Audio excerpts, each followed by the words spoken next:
अस्सलाम वालेकुम Ayesha, welcome back. कैसी हैं आप? वालेकुम अस्सलाम। मैं ठीक हूँ, थोड़ी सी नर्वस हूँ। ठीक है। आप नर्वस हैं ये सुनकर मुझे लग रहा है कि शायद आज के सेशन के बारे में कोई कंसर्न ऑलरेडी आपके माइंड में चल रहा है। क्या आप बता सकती हैं वो कौन सी चीज़ है? जी, पिछली दफ़ा आपने एक्सपोज़र की बात की थी ना, तो मुझे लगा शायद आज हम लिफ्ट के पास जाएंगे, ऐसा कुछ होगा।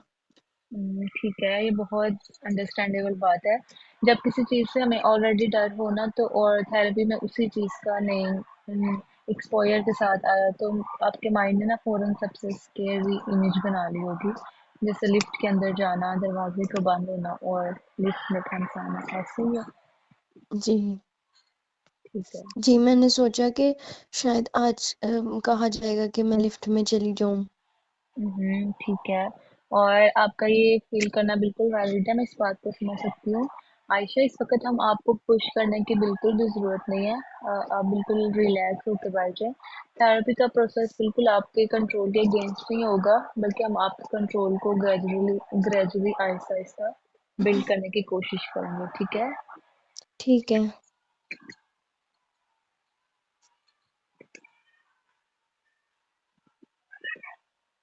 हाँ, बोलो। ये बोल तो दिया, मैंने सोचा कि शायद अच्छा ये मैंने पहले दोबारा अच्छा।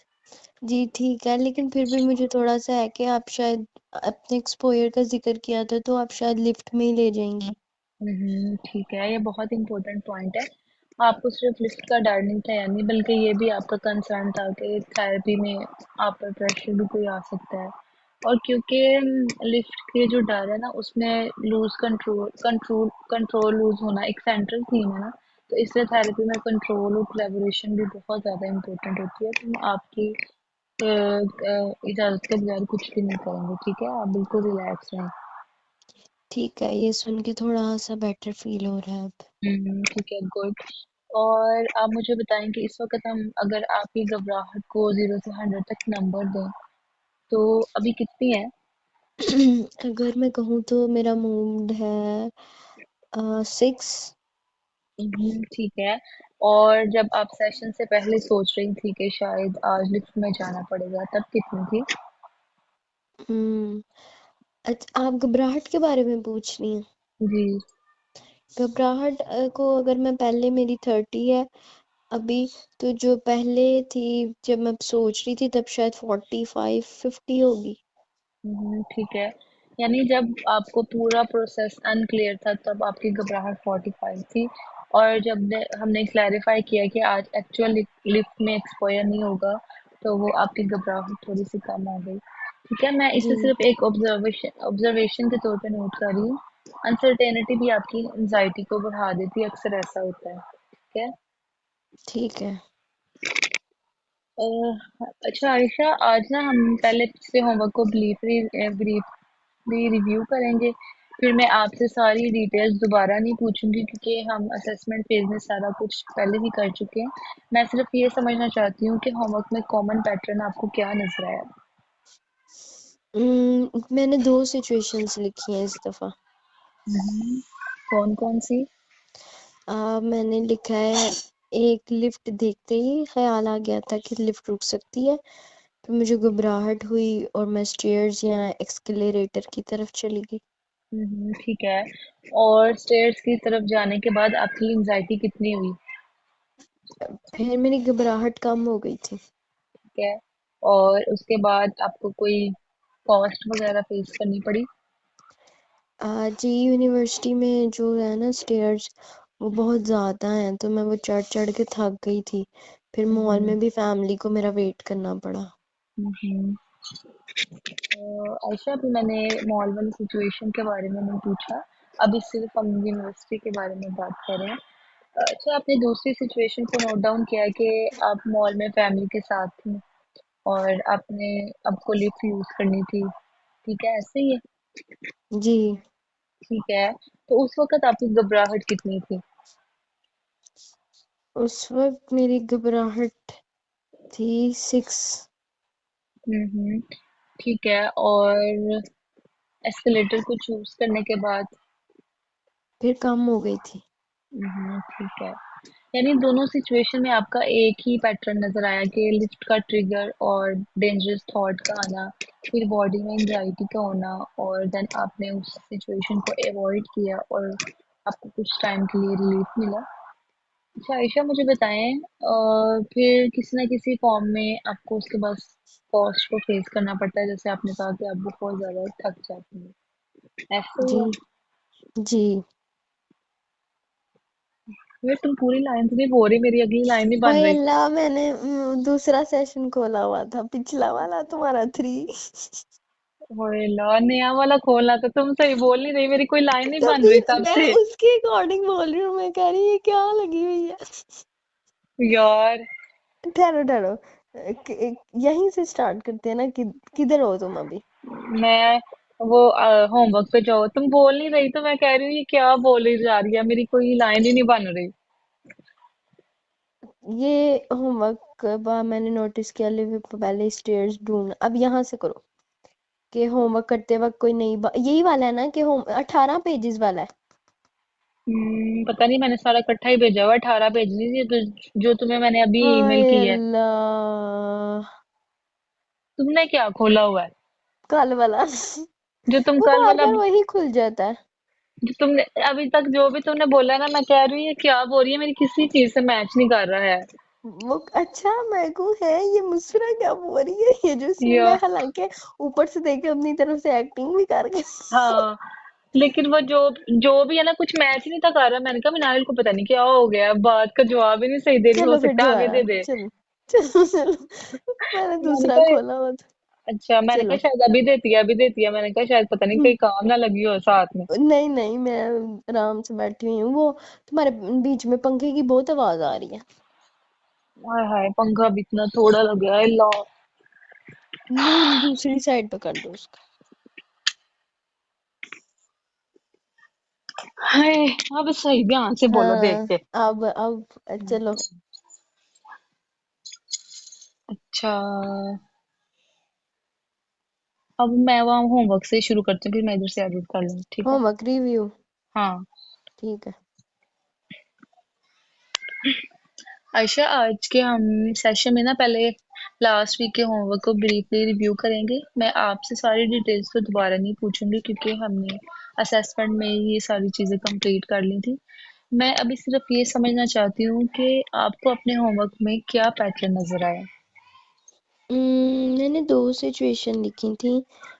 एक यूनिवर्सिटी की थी, तो उसमें मैंने ना लिफ्ट देखी थी, तो मुझे एकदम ख्याल आया कि ये लिफ्ट कहीं रुक ना जाए, फिर मुझे बहुत घबराहट हुई, और उसके बाद मैंने स्टेयर्स से, मतलब मैंने स्टेयर्स को चूज किया। ठीक है। और स्टेयर्स की तरफ जाने के बाद आपकी एंजाइटी कम हुई? जी, कम हो गई थी पहले से। ठीक है। और बाद में कोई कॉस्ट फेस करनी पड़ी आपको? जी, क्लास तक पहुंचते पहुंचते मैं बहुत थक गई थी। ठीक है। यानी तो वो आपका इमीडिएट एक इफेक्ट हुआ कि आपको थोड़ा रिलीफ तो मिला, लेकिन फिर आपकी टायर्डनेस बहुत ज्यादा बढ़ गई। ऐसा ही ठीक है। ठीक है आयशा, अब आप दूसरी सिचुएशन के बारे में बताएं। मैं ना मॉल में थी फैमिली के साथ, फिर मुझे वहां पे ज़ाहिरा लिफ्ट यूज करनी थी, लेकिन मैंने कहा कि एक्सकेलेरेटर से चलते हैं, तो उस वक्त भी मेरी घबराहट 50 थी। ठीक है। और एस्केलेटर चूज करने के बाद आपकी घबराहट कम हुई है ज्यादा? जी, मैंने नोटिस किया कि मैं लिफ्ट के पास पहुंचने से पहले ही जी जी आप। जी। जी, मतलब आपकी घबराहट कम हुई थी। जी, ठीक है। घबराहट जाहिर है, मैंने एक्सकेलेरेटर चूज कर लिया, मैंने लिफ्ट नहीं चूज की, तो फिर मेरी घबराहट पहले से कम हो गई। ठीक है। यानी दोनों सिचुएशन में ना एक ही हमें पैटर्न नजर आ रहा है कि लिफ्ट का ट्रिगर आपको जैसे ही आया तो वही आपकी थॉट्स बार बार आई, और फिर आपकी बॉडी ने एंजाइटी शो की, फिर अवॉइडेंस आपने की, लेकिन आपको थोड़ी देर के लिए रिलीफ मिला, लेकिन फिर किसी ना किसी फॉर्म में आपको उसकी कॉस्ट भी देनी पड़ती है, जैसे थकावट या सीढ़ियाँ चढ़ना, ऐसा ही है? जी, ऐसा ही है ये, मतलब ऐसा ही पैटर्न बन रहा है। ठीक है। और होमवर्क करते वक्त आपने कोई और नई बात नोटिस की हो? जी, मैंने नोटिस किया था कि ना मैं लिफ्ट के पास पहुंचने से ना पहले ही स्टेयर्स के बारे में सोचना शुरू कर देती हूँ, या स्टेयर्स को ढूंढना शुरू कर देती हूँ, या एक्सकलेरेटर अगर है वहां पे तो उसको ढूंढना शुरू कर देती हूँ। ठीक है आयशा, ये बहुत इंपॉर्टेंट ऑब्जर्वेशन है। अवॉइड अक्सर ना ऐसे होता है कि अवॉइडेंस सिर्फ लिफ्ट के सामने खड़े होने के बाद स्टार्ट नहीं होती। हमारा ना माइंड पहले ही हमें एस्केप रूट प्लान कर देता है, जिसकी वजह से हम पहले ही कोई ऐसी चीज ढूंढना शुरू कर देते हैं जिससे हमें थोड़ा सा रिलीफ मिले और हमारी एंजाइटी कम हो। जी, पहले मुझे लगता था कि बस मैं स्टेयर्स प्रेफर करती हूँ, लेकिन अब आपने बताया ना तो लगता है कि मैं लिफ्ट से ही बच रही हूँ। ठीक है। और ना मैं यहाँ ये एम्फसाइज करना चाहती हूँ कि ये ब्लेम करने वाली बात नहीं है बिल्कुल भी अपने आप को। आपका माइंड आपको सेफ रखने की कोशिश कर रहा होता है ना उस टाइम पे, लेकिन हम देख रहे हैं कि ये जो भी चीज़ है ना वो आपको सिर्फ शॉर्ट टर्म में रिलीफ देती है, लेकिन वो आपको लॉन्ग टर्म में बहुत ज़्यादा आपका फियर मेंटेन कर सकती है। जी यही समझ आ रहा है मुझे भी। एग्जैक्टली ठीक है आयशा, आज हम इसी अंडरस्टैंडिंग को अपने ट्रीटमेंट के रोड मैप में देखेंगे आगे जाके। आज का प्लान मैं थोड़ा सा आपके साथ शेयर करूं कि आज हम थ्रू आउट द सेशन क्या क्या करेंगे। सबसे पहले हम आपका एक्सपोजर है ना उसका थोड़ा सा मैं आपको ब्रीफली बताऊंगी कि हम उसको क्या कहते हैं। और उसके बाद फिर वही हम लोग घबराहट वाली रेटिंग को थोड़ा सा रिवाइज करेंगे। और फिर हम आपकी लिफ्ट से रिलेटेड जितनी भी सिचुएशंस है ना जिन जिन से आप अभी घबराती हैं बहुत ज़्यादा, उनको हम इजी से लेके ना मुश्किल स्टेप्स में अरेंज करेंगे। इसके बाद हम फिर हायरार्की बनाएंगे जिसके थ्रू हम आसानी से आपको सिंपल से स्टेप से लेके ना आहिस्ता से एक्सप्लोर करवाएंगे। और देन ठीक हम है। एंड और हम ना एंड में डिसाइड करेंगे कि नेक्स्ट सेशन में हमने कौन सा स्टेप चूज करना है। ठीक है। जी ठीक है। आयशा, आप मुझे यहाँ बताएं कि आपको ये सारा प्लान कैसा लग रहा है। मुझे बस यही डर है कि एक्सपोजर में पता नहीं एंजाइटी मेरी ज्यादा ही ना हो जाए कहीं। ये बिल्कुल नेचुरल कंसर्न है आपका, मैं बिल्कुल समझ रही हूँ। एक्चुअली क्या होता है कि आपका माइंड ना आपको यही वार्न कर रहा है कि अगर एंजाइटी बढ़ गई तो शायद आप हैंडल नहीं कर पाएंगी। हम आज इसी फियर को आहिस्ता आहिस्ता अंडरस्टैंड करेंगे। एक्सपोजर का मतलब बिल्कुल भी ये नहीं है कि मैं आपको किसी ऐसी ज्यादा घबराहट वाली सिचुएशन में ले जाऊं, बल्कि एक्सपोजर का मतलब ये है कि हम बिल्कुल प्लान प्रैक्टिस और जहां आपकी प्रिडिक्शन हम टेस्ट कर सकते हैं कि मेरी एंजाइटी बहुत ज़्यादा हो जाएगी और मैं कंट्रोल नहीं कर पाऊंगी, हम उनकी एक नई लर्निंग करेंगे। ठीक है। ठीक है। चलिए आयशा, हम ना अब थोड़ा सा पिछले जो होमवर्क में आपने यूनिवर्सिटी वाली सिचुएशन मेंशन किया उसको यूज़ करते हैं। आपने कहा कि आप लिफ्ट के पास थी और क्लास अपर फ्लोर पे थी, और आपको फौरन से ये थॉट आया कि लिफ्ट रुक सकती है या फिर मैं फंस सकती हूँ। जी ऐसे ही लगा था उस वक्त कि मैं फंस सकती हूँ इसमें।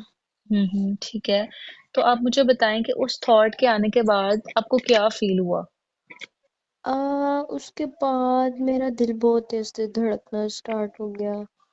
मुझे हम्म अपने चेस्ट के अंदर टाइटनेस फील हुई और मुझे लगा कि मैं स्टेयर से ही चली जाती हूँ। ठीक है।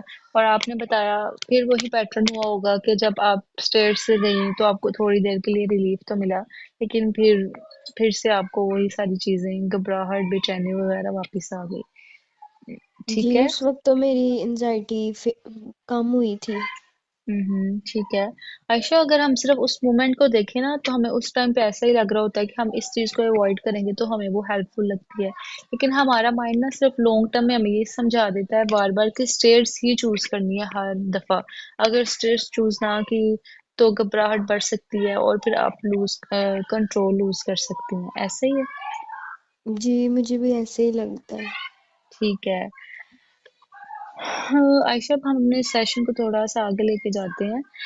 इनिशियली हमने ये देखा कि जब भी आप लिफ्ट के पास जाती हैं तो आपकी एंजाइटी बहुत ज़्यादा बढ़ जाती है, और फिर आपको ऐसा लगता है कि जब तक मैंने स्टेयर्स अवॉइड ना की मुझे कोई ना कोई इसका एक नुकसान हो सकता है। अब मैं इसे मिनिमाइज तो नहीं करूंगी कि ऐसा नहीं है, मैं आपकी एंजाइटी समझती हूँ कि बिल्कुल रियल होती है, हार्ट बीट भी आपकी उस टाइम पे रियल होती है।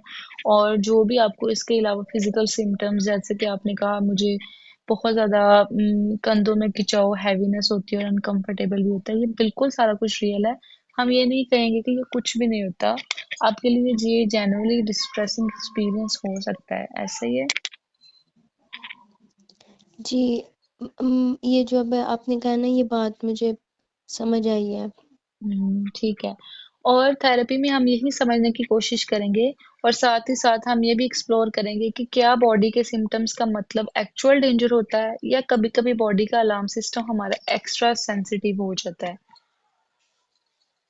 जी ठीक है। अ, ठीक है आयशा, हम ये अब देखते हैं कि एक्सपोजर ना हमारी बॉडी का एक ऐसा अलार्म सिस्टम है जो खतरे में एक्टिवेट हो जाता है। हमें इसको ना रीसेट करना होता है, फोर्स से नहीं होता, हम सिर्फ अपनी रिपीटेड लर्निंग से ये सब कुछ करते हैं। अब मैं आपको समझाती हूँ कि एक्सपोजर में हम क्या करेंगे। एक्सपोजर का सिंपल सा मतलब ये होता है कि हम किसी भी ऐसी फियर सिचुएशन को ग्रेजुअल और प्लान वे में फेस करें ताकि ब्रेन को एक न्यू इन्फॉर्मेशन मिल सके। न्यू इन्फॉर्मेशन मतलब? जैसे अभी आपके ब्रेन के पास मोस्टली अवॉइडेंस वाली इंफॉर्मेशन है कि लिफ्ट को अवॉइड किया तो यही सेफ रहेगा। एक्सपोजर के बाद ना आपके ब्रेन को ये इंफॉर्मेशन मिलेगी जैसे कि लिफ्ट रिलेटेड जितने भी क्यूज सामने आएंगे वो एंजाइटी तो हो सकती है, लेकिन आप उस सिचुएशन में रही भी, आपकी एंजाइटी अनकंफर्टेबल भी थी, लेकिन बाद में आपने वो हैंडल कर ली। जैसे अक्सर हम कोई भी डिजास्टर वगैरह आए तो हम प्रिडिक्ट करते हैं ना कि हम इसको हैंडल नहीं कर सकते, लेकिन हम बाद में वो ही हैंडल कर सकते हैं। इस तरह से हम आपकी एक्सपोजर भी प्लानिंग करेंगे। तो मतलब एक्सपोजर का मतलब सिर्फ लिफ्ट में जाना नहीं है बल्कि प्रिडिक्शन टेस्ट करना भी है। एग्जैक्टली exactly, आपने बिल्कुल ठीक समझा है। एक्सपोजर ना एक एक्सपेरिमेंट की तरह है। हम हर एक्सपोजर से पहले ये लिखेंगे कि मुझे क्या लगता है कि क्या होगा, और फिर एक्सपोजर के बाद हम ये देखेंगे कि असल में क्या हुआ और फिर आपने क्या सीखा। और अगर एंजाइटी कम ना हुई इससे तो? बहुत अच्छा सवाल है आपका। एक्सपोजर सक्सेसफुल होने के लिए एंजाइटी का जीरो बिल्कुल होना जरूरी नहीं है। मैं हम मान लेते हैं कि आपकी प्रिडिक्शन है कि अगर एंजाइटी 70 हो गई तो मैं कंट्रोल लूज कर दूंगी। तो एक्सपोजर में एंजाइटी 7 तक अक्सर जाती है, लेकिन आप टास्क कंप्लीट कर लेती है ना जब, तो इसका मतलब ये नहीं होता, आपका माइंड ये लर्न कर लेता है कि मैं वो मेरे लिए अनकंफर्टेबल तो थी लेकिन मैंने उसको बियर कर लिया, यानी मैं टॉलरेट कर सकती हूँ। ठीक है। मतलब कि एंजाइटी हाई हो सकती है लेकिन मैं कंट्रोल लूज जरूरी नहीं है कि करूं।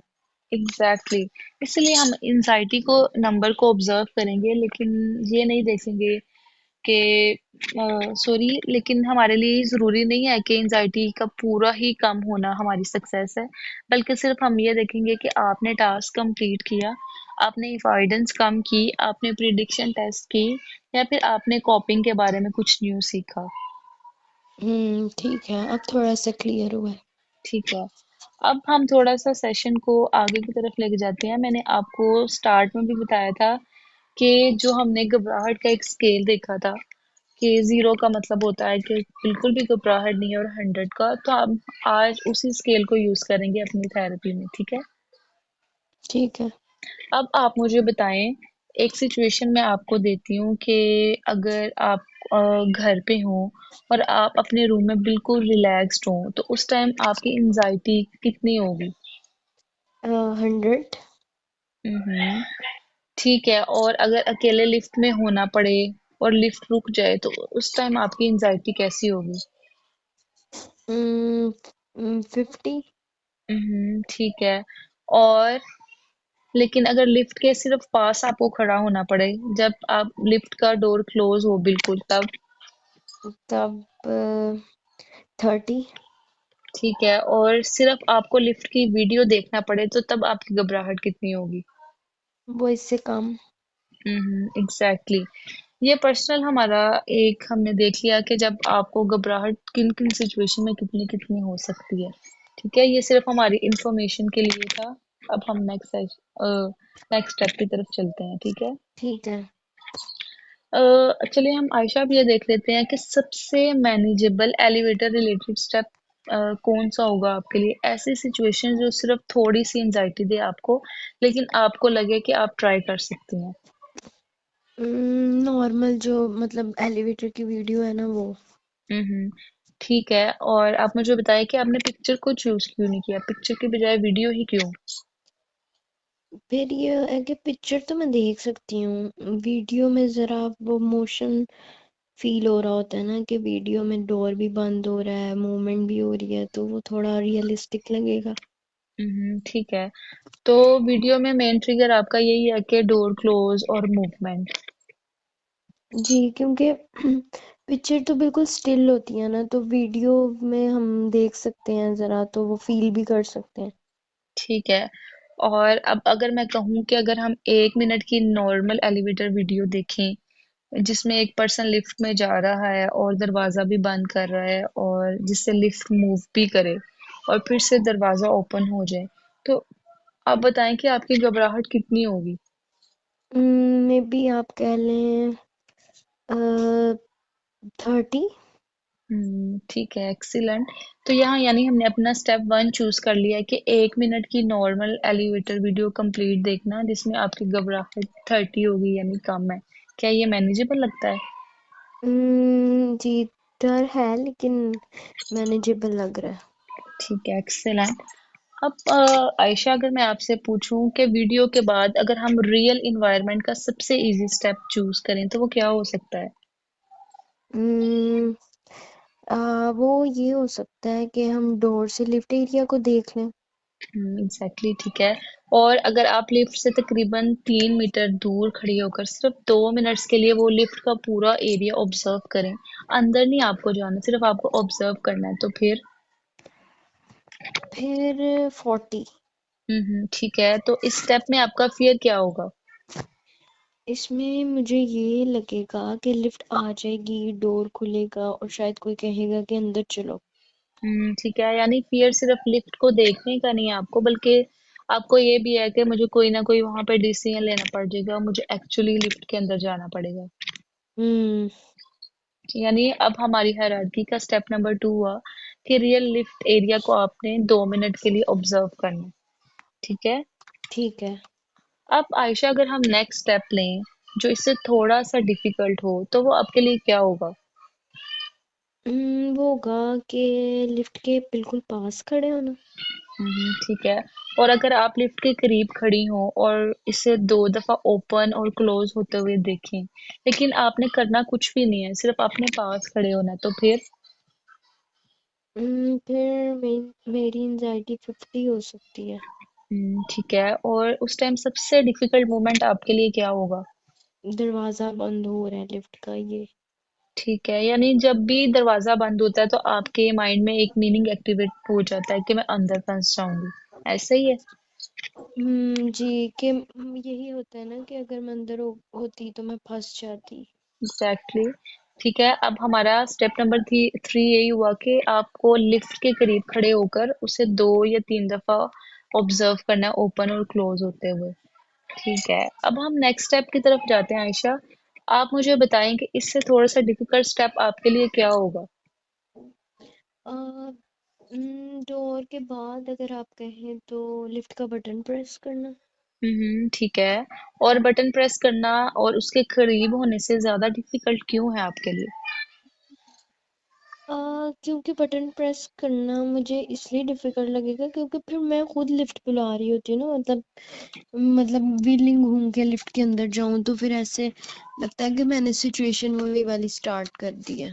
ठीक है, यानी बटन प्रेस करने से आपको ऐसा लगता है कि मैं खुद बुला रही हूँ, और इसमें आपकी एंजाइटी कितनी होगी? 60। ठीक है, यानी कि कॉल बटन प्रेस करना और डोर खुलने तक लिफ्ट के पास रहना आपकी उससे ज्यादा घबराहट को बढ़ा देता है। ठीक जी। है। अच्छा, अब हम एंट्री वाले स्टेप की तरफ आते हैं।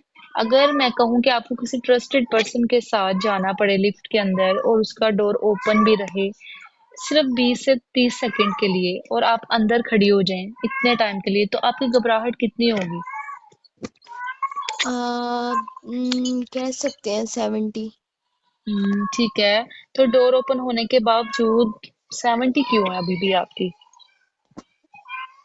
क्योंकि अगर कहीं डोर अचानक से बंद हो गया तो।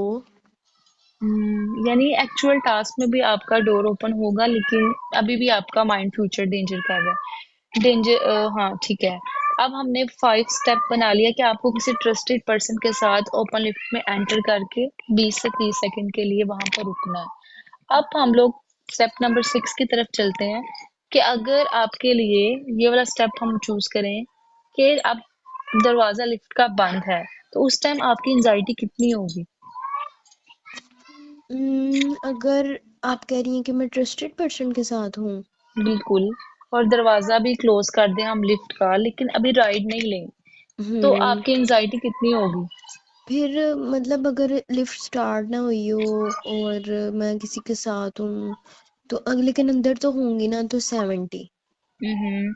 ठीक है, अभी इस सिचुएशन में आपकी एंजाइटी काफी ज्यादा हो जाएगी, इसलिए अब हम स्टेप नंबर 6 को चूज करते हैं कि आपको किसी भी ट्रस्टेड पर्सन के साथ डोर क्लोज होना देना और बिना राइड के दोबारा खुलने तक अंदर रहना है। ठीक है, अब हम चूज कर लेते हैं स्टेप नंबर 7।